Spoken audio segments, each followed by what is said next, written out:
Somos el equipo número 2 y vamos a hablar sobre el tema relaciones individuales de trabajo.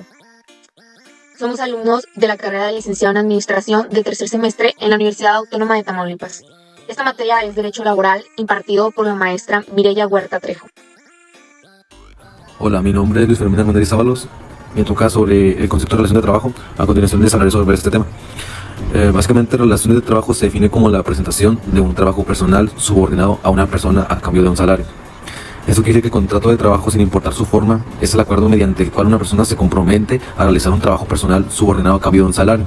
El contrato y la relación de trabajo generan los mismos efectos legales. La relación de trabajo comienza cuando el trabajador inicia la prestación del servicio, mientras que el contrato de trabajo es válido desde el momento en que las partes acuerdan las condiciones, incluso si el trabajo no ha comenzado aún. Las relaciones laborales pueden ser por tiempo determinado, por obra o tiempo indeterminado. En caso de que no se especifique la relación, será por tiempo indeterminado. Un contrato por obra o tiempo determinado puede ser establecido cuando la naturaleza del trabajo lo requiere o cuando se necesite sustituir temporalmente a un trabajador. Además, algunas relaciones de trabajo en sectores específicos, como la explotación minera, pueden ser por tiempo u obra determinado. Si un contrato tiene una duración determinada y al vencerse persiste la necesidad de realizar el trabajo, la relación laboral se prolonga automáticamente hasta que la situación cambie. Mi nombre es Barragán Torres Zanelli y yo les voy a hablar sobre el concepto de contrato de trabajo, que es el tema 2.2.1. Y pues voy a empezar con el artículo 20, que en este se establece que existe una relación laboral cuando una empresa trabaja para otra a cambio de un salario y bajo su dirección.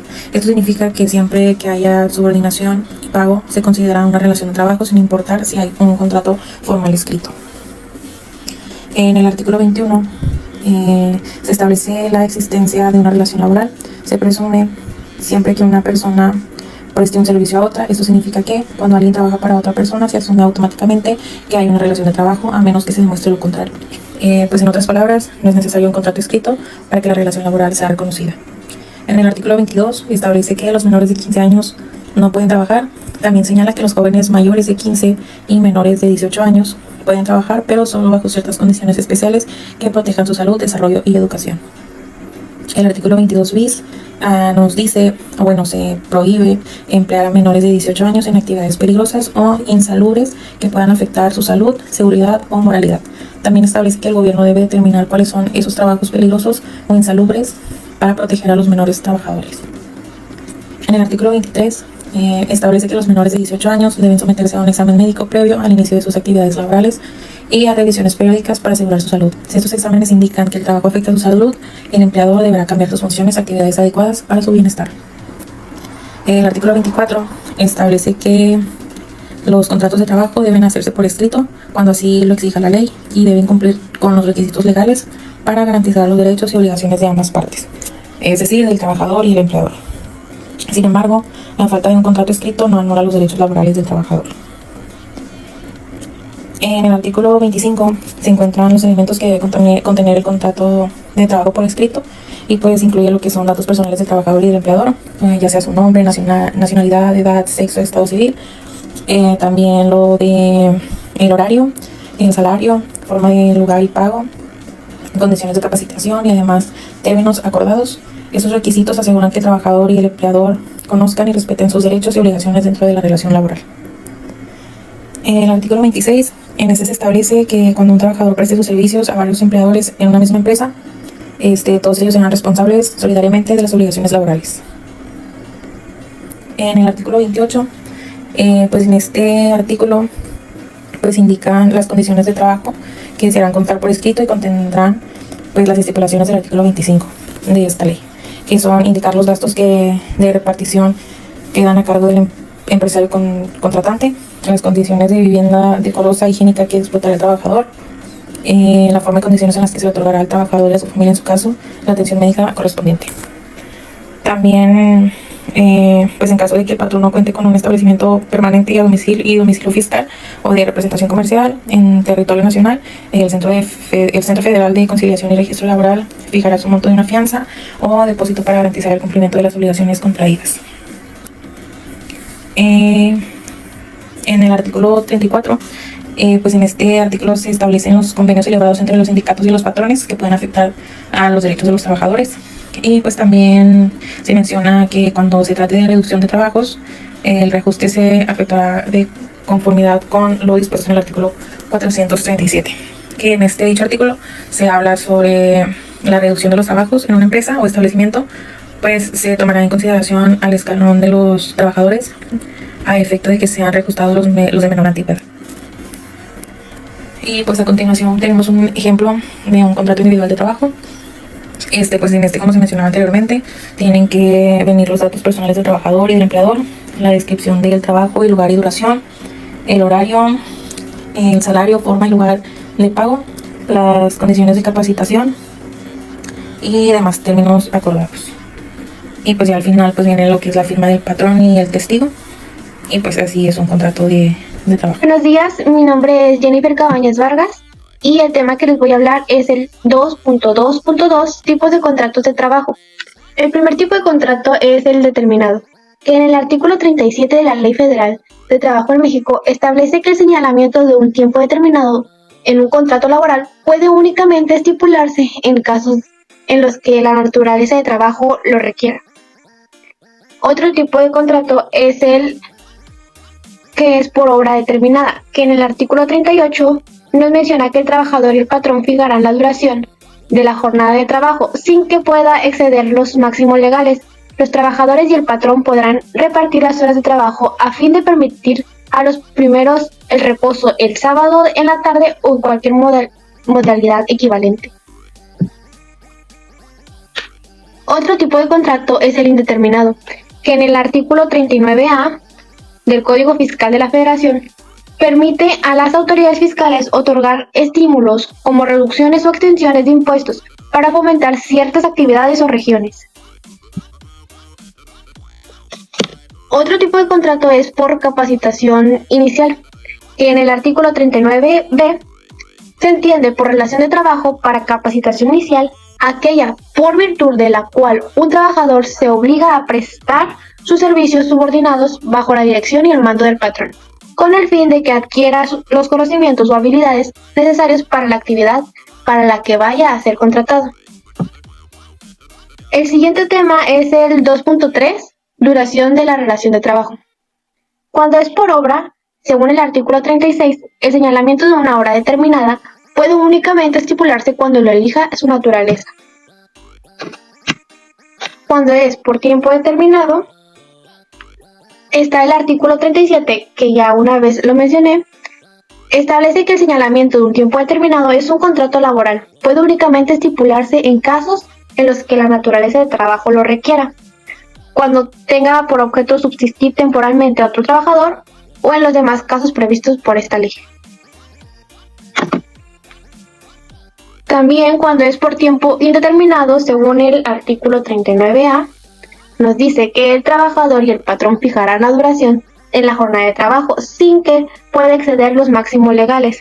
El periodo de prueba se puede extender hasta 180 días solo cuando se trate de puestos de dirección gerenciales y demás que ejerzan funciones de dirección.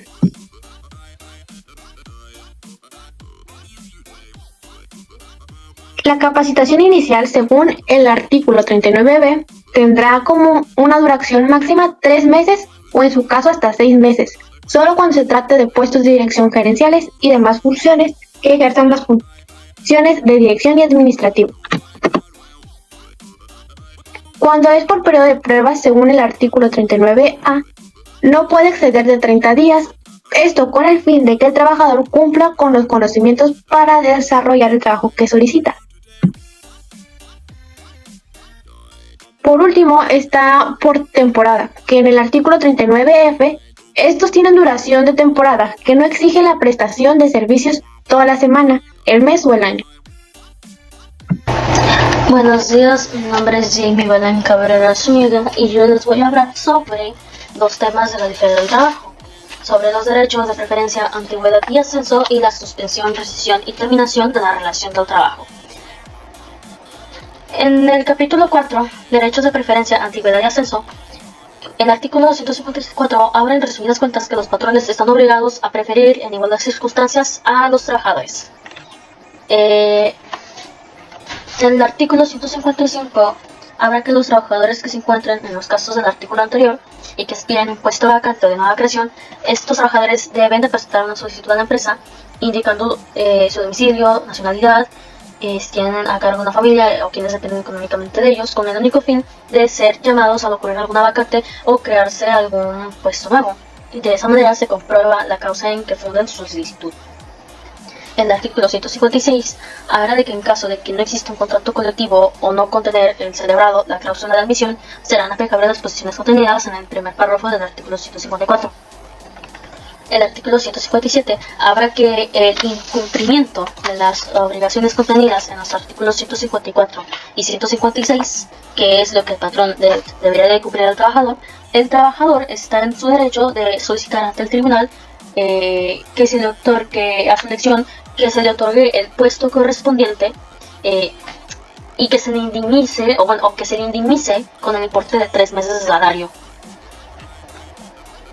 El artículo 158 habla de que los trabajadores de planta y los mencionados en el artículo 156 tienen su derecho en cada empresa o establecimiento a que se determine su antigüedad. Aquí hay que recordar pues que la antigüedad es una prestación obligatoria, es decir, es de ley, lo que quiere decir que pues se lo tienen que dar a todos los trabajadores. El artículo 159 habla que las vacantes definitivas, las provisionales con duración mayor a 30 días y los puestos de nueva creación deben ser cubiertos por el trabajador que sea más apto para el puesto. El artículo 160 habla que cuando se trate de vacantes menores de 30 días se estará dispuesto en el párrafo primero del artículo anterior. El artículo 151 habla que cuando la relación de trabajo haya tenido una duración de más de 20 años, pues el patrón solo podrá rescindirla por una de las causas señaladas en el artículo 47, que sea particularmente grave o que haga imposible su continuación.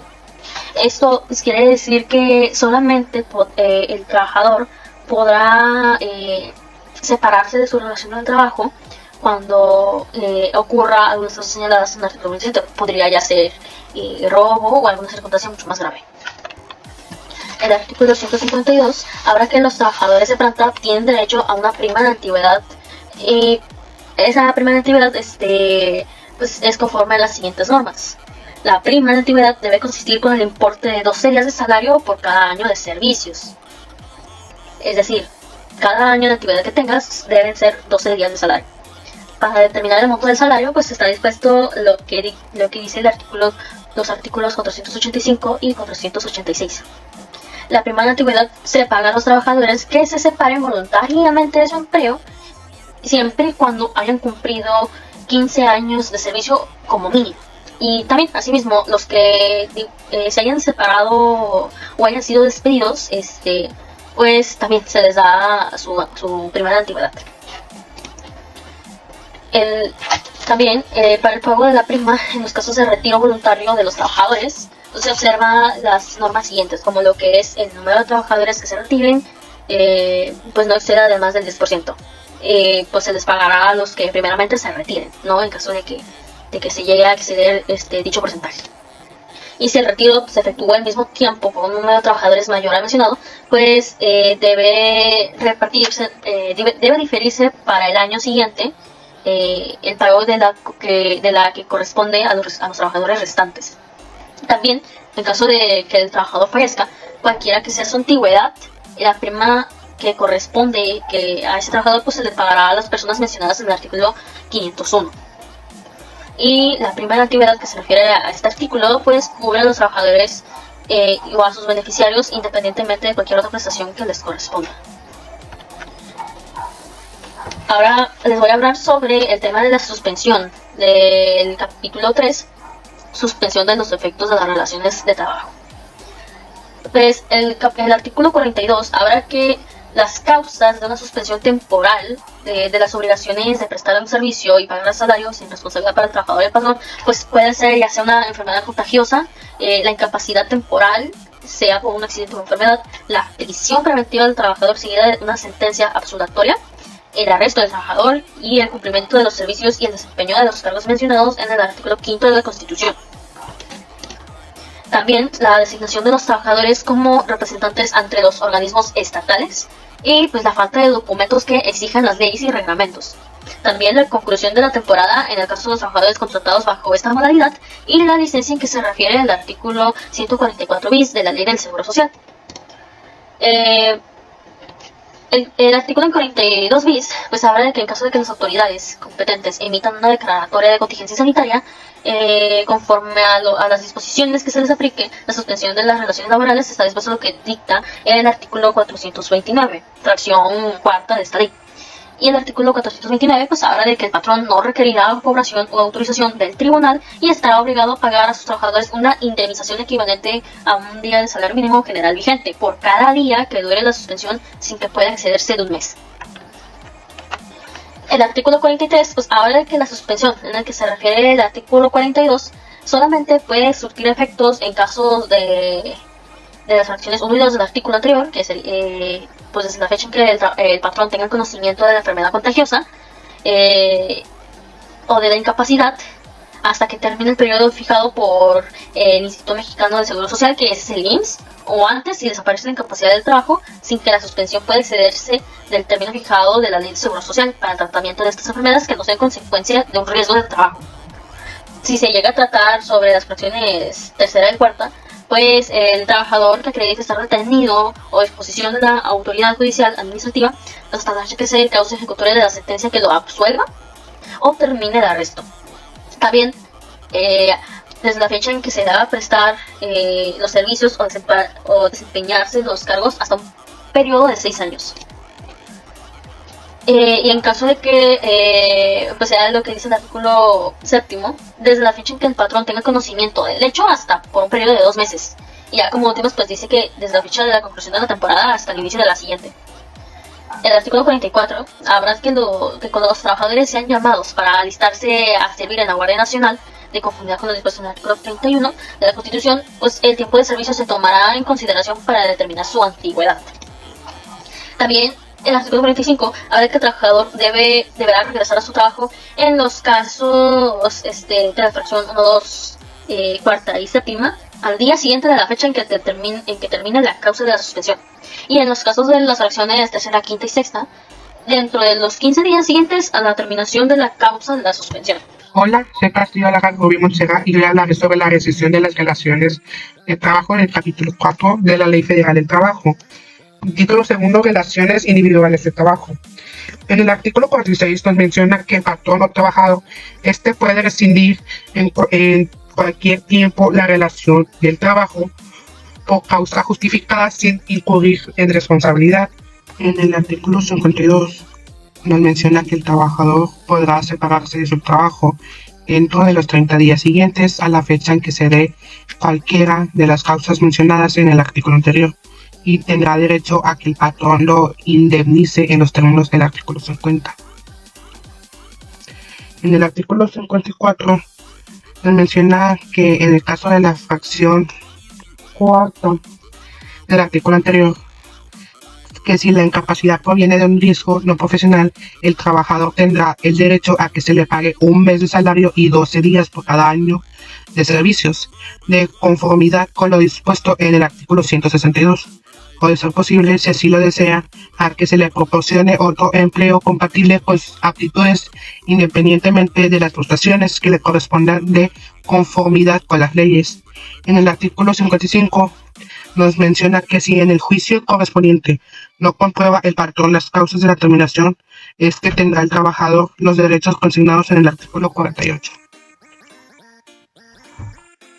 Mi nombre es América Lizeth Corona Torres y voy a hablar sobre el tema 2.6, concepto de productividad, capacitación y adiestramiento. El artículo 153A de la Ley Federal del Trabajo establece un marco legal que promueve la capacitación y el desarrollo de los trabajadores mexicanos. Este artículo es esencial y obliga a los patrones a proporcionar a sus empleados la capacitación necesaria para mejorar sus habilidades, productividad y, en consecuencia, su calidad de vida. Se preguntarán qué implica este artículo. Implica la obligación patronal, que pues los patrones tienen la responsabilidad de ofrecer programas de capacitación a sus trabajadores, un objetivo que debe estar orientado a elevar el nivel de competencia laboral y la productividad de los empleados.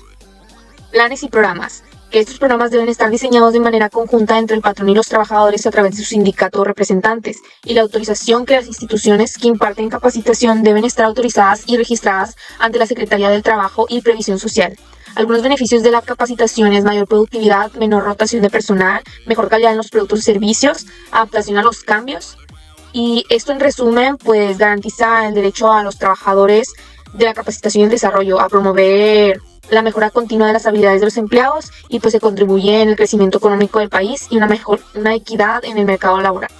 El artículo 153C nos habla sobre el adiestramiento y cuál es el objetivo de este. Como número 1 podemos decir que es actualizar y perfeccionar los conocimientos y habilidades de los trabajadores y proporcionarles información para que puedan aplicar en sus actividades las nuevas tecnologías de los empresarios. Hacer conocimiento de los trabajadores sobre los riesgos y peligros a que están expuestos durante el desempeño de sus labores, incrementar la productividad y en general mejorar el nivel educativo, la competencia laboral y las habilidades de los trabajadores. El artículo 153L nos habla sobre la productividad y nos dice que es el resultado de optimizar los factores humanos, materiales, financieros, tecnológicos y organizacionales que concurren en la empresa, en la rama o en el sector para la elaboración de bienes o la prestación de servicios, con el fin de promover a nivel sectorial, estatal, regional, nacional, internacional y acorde a su mercado al que tienen acceso su competitividad y su sustentabilidad, mejorar su capacidad, su tecnología y su organización. Así que nos define la productividad como el resultado de optimizar los factores de una empresa para la elaboración de bienes o prestación de servicios. Para concluir con este tema, podemos decir que la capacitación y el adiestramiento son métodos para mejorar la productividad de los empleados, ya que les permite adquirir conocimientos y habilidades que les ayudan a desempeñar su trabajo de manera eficiente. Podemos decir que la capacitación es la forma que se brindan a los trabajadores, ya sea a los recién contratados o a los que estén interesados en ocupar un puesto nuevo. Esto se basa en las necesidades de la empresa y busca que los empleados adquieran nuevos conocimientos. Y el adiestramiento es la enseñanza de habilidades y destrezas para que los trabajadores mejoren su desempeño. Entonces, en conjunto generan muchos beneficios para la organización, como la mejora de la productividad, la calidad de la labor, y disminuyen la necesidad de supervisión, contribuyen a la formación de líderes y aumentan la motivación laboral. A continuación hablaré sobre el tema 2.7, que es Objetivos de Productividad, Capacitación y Adiestramiento. Según el título 4, Derechos y obligaciones de los trabajadores y de los patrones, capítulo 3 bis de la productividad, formación y capacitación de los trabajadores, el artículo 153A, ya visto anteriormente, nos dice que pues, los patrones tienen la obligación de proporcionar a todos los trabajadores y a estos a recibir la capacitación o el adiestramiento en su trabajo. Como siguiente nos vamos al artículo 153B, donde nos dice que la capacitación tendrá por objeto preparar a los trabajadores de nueva contratación y a los demás interesados en ocupar las vacantes o puestos de la nueva creación. El objetivo de la capacitación es mejorar el desempeño. Los empleados capacitados son productivos y capaces de asumir nuevas responsabilidades. Aumento de la satisfacción laboral, en donde la oportunidad de aprender y crecer profesionalmente incrementa la motivación y el compromiso de los empleados. La reducción de errores ayuda a prevenir errores y a tomar mejores decisiones. Mayor innovación, en donde los empleados capacitados son creativos y proponen ideas. Adaptabilidad al cambio. La capacitación prepara a los empleados para enfrentar los desafíos y cambios del entorno laboral. La retención de talento, donde las empresas que invierten en capacitación suelen tener tasas de rotación más bajas. Y la alineación con los objetivos organizacionales. La capacitación asegura que los empleados están alineados con la visión y los objetivos de la empresa. El artículo 153D nos habla sobre las obligaciones que tienen los trabajadores a quienes se les impartirá capacitación y adiestramiento. 1 es asistir puntualmente a los cursos y programas. 2, participar activamente en las actividades de la capacitación. Cumplir con los requisitos y evaluaciones establecidos en los programas de capacitación y presentar los exámenes de evaluación de conocimientos de aptitud o de competencia laboral que sean requeridos. El artículo 153J se enfoca en elevar la productividad en las empresas, incluyendo a las micro y pequeñas empresas. Para lograrlo, establecen programas que tienen como objetivo hacer un diagnóstico de la situación de la empresa en materia de productividad. Esto implica identificar áreas de oportunidad y necesidades específicas para mejorar la eficiencia y eficacia. Acciones pueden incluir la capacitación y el adiestramiento del personal, la mejora de los procesos de trabajo, la adopción de nuevas tecnologías y optimización de evaluación empresarial. Y número 3 nos dice que evaluar los resultados de las acciones implementadas. Esto permite medir el impacto de las acciones y hacer ajustes para mejorar los resultados. Busca fomentar la competitividad de las empresas mexicanas a través de la mejora de su productividad. Como último número, hablamos del artículo 153X, en donde este artículo establece que tanto los trabajadores como los patrones tienen derecho de acudir a los tribunales para presentar acciones individuales o colectivas relacionadas con el cumplimiento de las obligaciones de capacitación y adiestramiento, establecidas en el capítulo 3 bis de la Ley Federal del Trabajo. En otras palabras, podemos decir que si un trabajador o un patrón considera que no se están cumpliendo los requisitos de capacitación. Buenas tardes, mi nombre es José Ángel Delgado Flores y hoy voy a presentar el tema 2.8, lugar y momento en el que se debe darse la capacitación o el adiestramiento. Capítulo 3 bis, de la productividad, formación y capacitación de los trabajadores. La capacitación y adiestramiento debe realizarse durante la jornada laboral, pero se permiten excepciones por acuerdo entre patrón y trabajador, o cuando el trabajador desea capacitarse en una actividad diferente a su ocupación actual. Capítulo 3 bis, de la productividad de formación y capacitación de los trabajadores. Artículo 153A. La capacitación y adiestramiento de los trabajadores se debe llevar a cabo en el lugar y durante el tiempo de trabajo, a menos que se acuerde lo contrario. Artículo 153b. Las modalidades, duración y contenido de los cursos de capacitación deben ajustarse a lo establecido en los reglamentos respectivos con el objetivo de elevar el nivel de vida de los trabajadores. Artículo 153c. En caso de que la capacitación no se pueda darse en el lugar de trabajo, se puede realizar en otro sitio previamente acordado entre el patrón y los trabajadores. Los trabajadores a quienes se imparta capacitación o adiestramiento están obligados a asistir puntualmente a los cursos, sesiones de grupo y demás actividades, atender las indicaciones de las personas que impartan la capacitación o adiestramiento. Momento de capacitación. Se recomienda que la capacitación se lleve a cabo dentro de la propia empresa utilizando sus recursos. Lugar de la capacitación. Se recomienda que la capacitación se lleve a cabo dentro de la propia empresa utilizando sus recursos. Esto evita que la frustración de los trabajadores que podrían recibir capacitación e instalaciones más avanzadas que las que encontrarán. 2.9. ¿Quiénes pueden impartir la capacitación?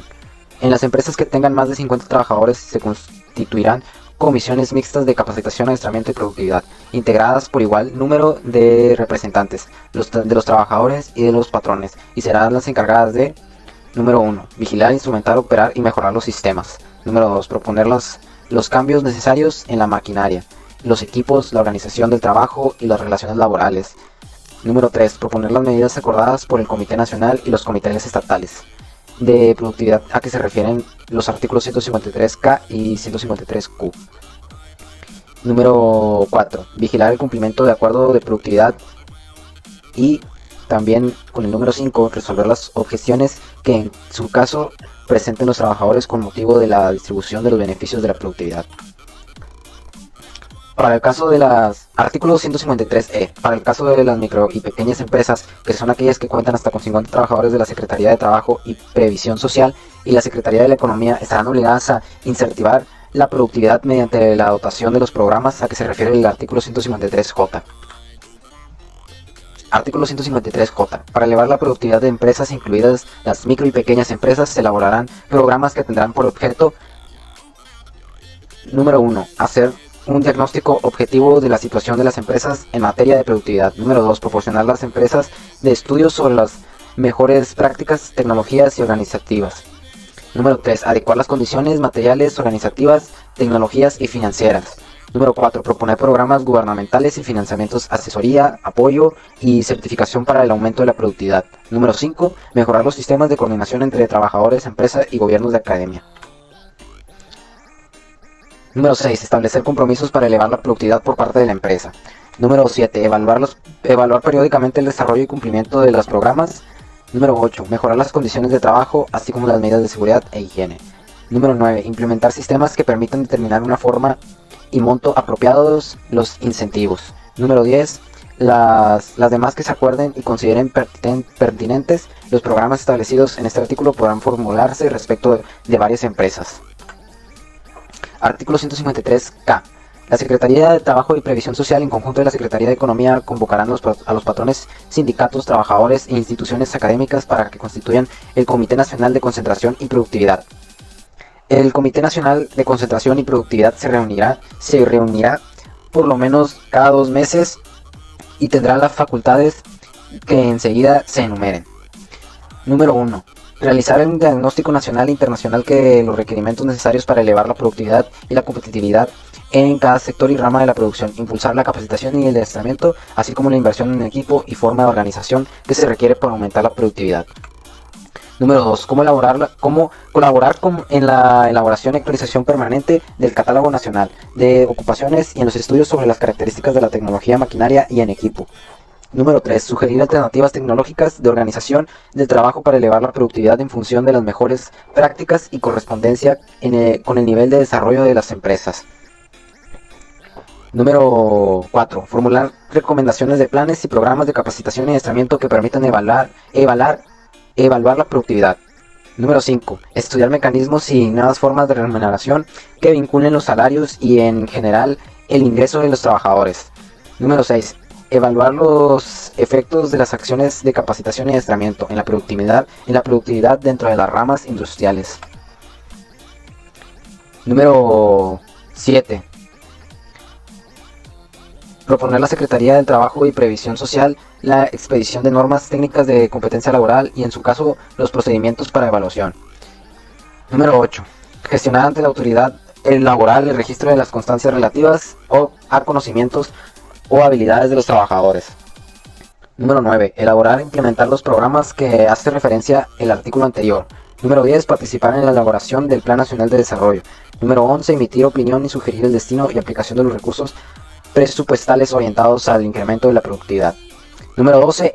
Emitir opinión respecto al desempeño en los procedimientos de conciliación y proponer metodologías que impulsen su eficacia y reduzcan la conflictividad laboral. Artículo 153K. Número 13. Realizar diagnósticos sobre el desempeño de los trámites de registro y legitimación sindical y sugerir cursos de acción que brinden mayor certeza, transparencia y confiabilidad de las actuaciones. Número 14. Realizar diagnósticos respecto de los procedimientos de legitimación y depósito de contratos colectivos de trabajo y su impacto en la productividad de las empresas. Número 15. Promover el diálogo social y productivo. Número 16. Las demás que se establezcan en esta y otras disposiciones normativas. Soy Juan Carlos Junior Hurtado Oliva y yo hoy hablaré sobre el 2.10, Programas de Capacitación y Adiestramiento, capítulo 3 bis, del artículo 153J al 153X. Este capítulo busca fomentar la productividad y el desarrollo de los trabajadores a través de la capacitación y el adiestramiento. Los principales puntos a destacar son: acuerdo para elaborar la productividad. Patrones, trabajadores, sindicatos y gobierno colaborarán para establecer sistemas de medición y mejora de la productividad. Programas de capacitación. Se elaborarán programas para diagnosticar las necesidades de capacitación y desarrollar planes específicos por sector. Vinculación de salarios y productividad. Los salarios se vincularán a la calificación, competencias y la evaluación de la productividad de la empresa. Capacitación durante la jornada laboral. Por lo general, la capacitación se implementará durante las horas de trabajo, a menos que se acuerde lo contrario. Derecho a ejercitar acciones. Tanto trabajadores como patrones podrán acudir a los tribunales para hacer valer sus derechos en materia de capacitación. Este capítulo busca promover un ambiente laboral donde la capacitación y el desarrollo de los trabajadores sean fundamentales para elaborar la productividad y la competitividad de las empresas. Mi nombre es Juárez Martínez y Malleclín. Voy a hablar de los temas 2.11 y 2.12. El primer tema es el 2.11, que nos habla de las disposiciones de las autoridades laborales y de la economía. Para adentrarnos en este tema, nos habla que la política del salario mínimo es esencial para asegurar un ingreso básico para los trabajadores. También debemos entender cómo se calcula y así como sus beneficios y desventajas. Es fundamental evaluar su influencia en la economía global. Sabemos que el salario mínimo desempeña un papel crucial en la economía, al proteger los derechos laborales y evitar la explotación, al igual que garantiza una compensación justa para los trabajadores, fomenta la justicia social y reduce la brecha económica, y promueve la estabilidad y equidad en el mercado laboral. Sabemos que el salario mínimo solo satisface las necesidades básicas. En su contraparte, el salario mínimo vital es aquel que no solo satisface las necesidades básicas, sino también satisface los placeres honestos de las familias. El artículo 90 de la legislación de trabajo nos dice que el salario mínimo es la remuneración mínima que debe percibir en efectivo el trabajador para los servicios prestados en su jornada de trabajo. Artículo 523, título 11, capítulo 1. Nos dice que la aplicación de las normas de trabajo compete en sus respectivas jurisdicciones, las cuales son a la Secretaría de Trabajo y Previsión Social, a la Secretaría de Hacienda y Crédito Público y de Educación Pública, al Centro Federal de Conciliación y Registro Laboral, a los centros de conciliación en materia local, a autoridades de las entidades federativas y a sus direcciones o departamentos de trabajo y a la Procuraduría de la Defensa del Trabajo. Bueno, esto tiene efectos positivos y negativos. Los positivos son la reducción de la pobreza, estímulo al consumo, mejora de las condiciones laborales, reducción de la explotación laboral y la estabilidad social. En su contraparte, tiene efectos negativos, los cuales son el desempleo, inflación, reducción de la competitividad, desincentivo para la formación y el desarrollo e impacto en las pequeñas empresas. Bueno, como consiguiente hablaré del tema 2.12, que son las normas protectoras para las madres trabajadoras. Todos los artículos que voy a mencionar a continuación están estipulados en la Ley Federal del Trabajo, título quinto, que se titula Trabajo de las Mujeres. El artículo 164 nos habla que las mujeres tienen los mismos derechos y las mismas obligaciones que los hombres. El artículo 165 nos dice que el propósito de este artículo es la protección fundamental de la maternidad. El artículo 166 nos dice que no se podrá hacer uso de su trabajo en labores insalubres o peligrosas, como es el trabajo nocturno, industrial, etc. Esto sin que sufra prejuicio en su salario. El artículo 167 nos dice que son labores insalubres o peligrosas las que sean capaces de actuar sobre la vida y la salud física y mental de la mujer en estado de gestación o la misma del producto. El artículo 168 nos habla que en este caso exista otra contingencia sanitaria emitida por las autoridades, no se podrá hacer uso del trabajo de las mujeres en periodo de gestación o de lactancia sin sufrir algún prejuicio en su salario. Bueno, un ejemplo de eso sería que una madre trabajadora está en periodo de gestación, su patrona la puede obligar a que vaya a trabajar, ya que está estipulado en la ley, el artículo 168, porque como está en periodo de gestación está en un momento más vulnerable su salud. Y no solo la de ella, sino también la del producto. También se habla del artículo 429, fracción cuarta de la misma Ley Federal del Trabajo, que nos dice que el patrón estará obligado a pagar a sus trabajadores una indemnización equivalente a un día de salario mínimo vigente por cada día que dure la suspensión, sin que pueda exceder de un mes. Mi nombre es Rachel Yelitzaila Guay Olivares y hoy les hablaré sobre el tema del 2.13, derechos de las madres trabajadoras en gestión. Bueno, en el artículo 170 se dice que durante el embarazo las mujeres no pueden realizar trabajos que requieran esfuerzos, que se requieran de esfuerzos físicos o que presenten un peligro para su salud, que esto incluye levantar, tirar o empujar grandes pesos. También se les da 6 semanas antes y 6 semanas después del parto. Y eso se puede transferir hasta 4 semanas de descanso previo al parto para después. Y hasta 8 semanas si el hijo tiene una discapacidad o requiere atención médica hospitalaria. También estos días de descanso se pueden prorrogar por el tiempo que sea necesario. En caso de que la mujer se encuentre imposibilitada a trabajar, padres o madres de menores que se les haya diagnosticado algún tipo de cáncer, gozará de una licencia que es a la que se refiere el artículo 140 bis. De la Ley del Seguro Social. También se les dará los servicios de guardería infantil que se les presta por el Instituto Mexicano del Seguro Social. Y en los establecimientos en que trabajan estas mujeres, el patrón tiene que tener un número de sillas suficientes a disposición de estas madres.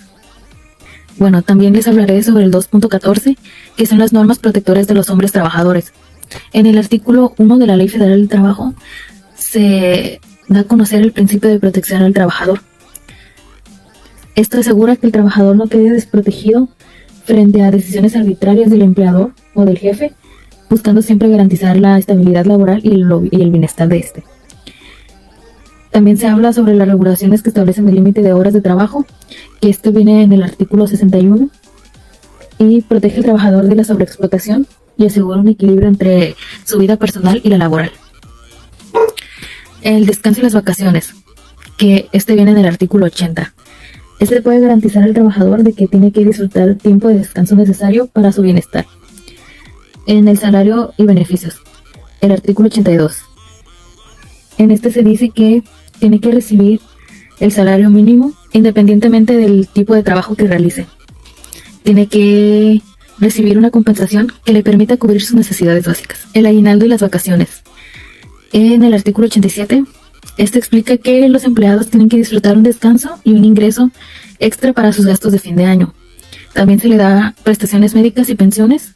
Esto va de la Ley del Seguro Social en el artículo 1, que tiene derecho a garantizar que el trabajador esté protegido tanto en su salud como en su vejez. Protección del despido injustificado. Artículo 48 de la Ley Federal. Protege al empleado contra despidos arbitrarios y asegura compensaciones adecuadas para su transición. Sindicatos y negociación colectiva o derechos sindicales. Bueno, este le permite a los empleados que se organicen y negocien de manera efectiva beneficios como salarios, horas de trabajo y condiciones laborales. También para proteger los intereses de los trabajadores. Esto es de la Ley Federal del artículo 356. Y el artículo 170 bis nos dice que otorga permiso de paternidad de 5 días laborales con goce de sueldo. Este beneficio pues apoya a su familia durante los primeros días sin perder ingresos. Mi nombre es López Villalobos Yesenia Guadalupe y yo les voy a hablar de los menores de edad. Bueno, este es el título segundo, Relaciones Individuales de Trabajo. En este tema nos habla que queda prohibida la utilización del trabajo de los menores de 14 años y de los mayores de esta edad y menores de 16 que no hayan terminado su educación obligatoria, salvo en los casos de excepción que apruebe la auditoría correspondiente, cuando su juicio haya compatibilidad entre los estudios y el trabajo. También nos dice que la jornada de trabajo de los menores de 16 años no podrá excederse de 6 horas diarias y deberá dividirse en periodos máximos de 3 horas. Cuando las autoridades del trabajo detecten trabajando a un menor de 15 años fuera del círculo familiar, ordenará que de inmediato cese en sus labores. Si los trabajadores trabajan en sus días de descanso, el patrón pagará el doble del salario. A los trabajadores de 18 años disfrutarán de un periodo anual de vacaciones pagadas de 18 días laborados. Nos dice que los patrones que tengan a su servicio a menores de 18 años están obligados a exigir que les exhiban los certificados médicos que acrediten que estén aptos para el trabajo. También el llevar y tener a disposición de la auditoría competente registros y documentación comprobatoria, en donde se indique el nombre y apellidos, la fecha de nacimiento, la edad de los menores, su clase de trabajo, el horario y que hable de a los que se especifica en su área laboral. Dichos registros deberán incluir la información correspondiente de aquellos que reciban orientación, capacitación o formación personal en sus empresas. También deben de distribuir el trabajo a fin de que dispongan del tiempo necesario para cumplir con sus programas escolares, el proporcionarles capacitación y adiestramiento en los términos de esta ley y el proporcionar a las autoridades del trabajo los informes que soliciten. También les estaré hablando del tema 216, que es normas protectoras vigentes aplicables a los menores de edad. Bueno, en estos temas nos habla que el trabajo de los menores queda sujeto a vigilancia y protección especiales de las autoridades del trabajo, tanto federales como locales. Prohíbe la utilización del trabajo de los menores de 18 años en las labores peligrosas o insalubres, que pueden afectar el desarrollo y la salud física y mental de los menores.